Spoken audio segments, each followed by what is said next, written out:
nakauwi na yung mga bisita namin, yung mga apo ng aking mother.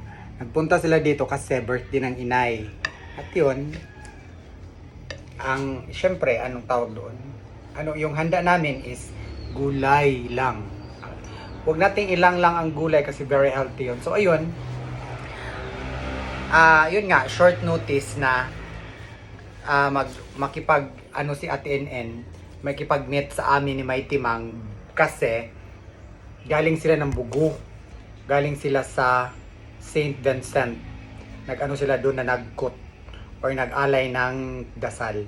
And yun, doon kami nag-met sa Don Pablo Coffee ni Mighty Mang. And thank you so much Ate NN, ang dami niyang binigay. And meron siyang binigay sa akin, yung chocolates yung shinare ko sa mga bata kanina, sa mga pamangkin ko. At itong envelope. So hindi ko alam kung anong laman ito. Basta may nakasulat dito, Lucio Procurato. Ayan. Ito yung name ko, Lucio Procurato. So i-open natin. So hindi pa siya na-open ha. Oh. Naka-ano pa yan. Naka-sealed pa yan. Nag-ano kasi ako ng tubig. Nagpakulo ako ng tubig. So this is a sealed envelope.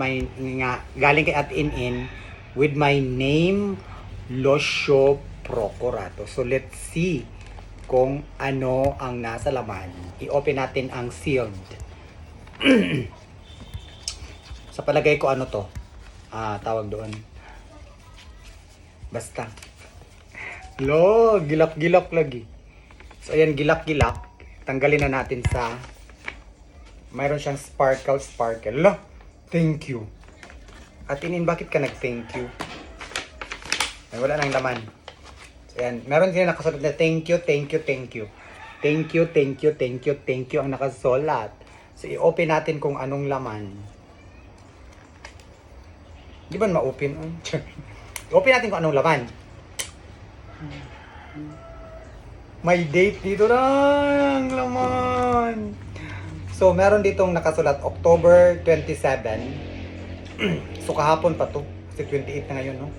So, kahapon pa to niya ginawa. So, October 27, 2023. Dear Chuck, Just wanted to let you know how much you're appreciated.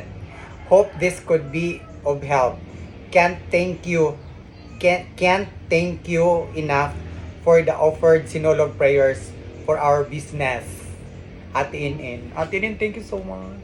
So ano ito? So thank you so much. 1, 2, 3, 4, 5, 6, 7, 8.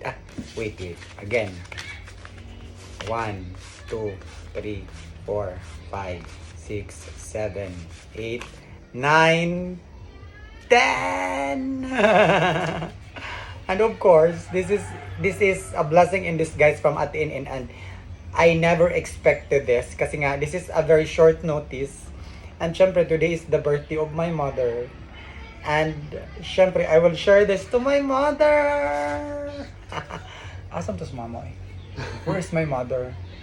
My mother, tawagin ko muna yung mother ko ha. Because I will share. Ate In, thank you so much for this. Today is the birthday of my mother. And alam ko naman na yung gift ko sa mother ko is alam niya kung ano yung gift ko sa kanya. Pero I will share this to my mother. Ibibigay ko ito kay lahat sa mother ko. Kasi I know my mother deserves this. Thank you Ate In and family. Stay healthy always Ate In. Thank you so much ha. And yeah, see you soon. Pag uwi mo, pag bakasyon mo ulit dito sa Pilipinas. And thank you so much to your family. Ingat po kayo pabalik sa Australia. I will wait, tawagin ko muna yung mother ko.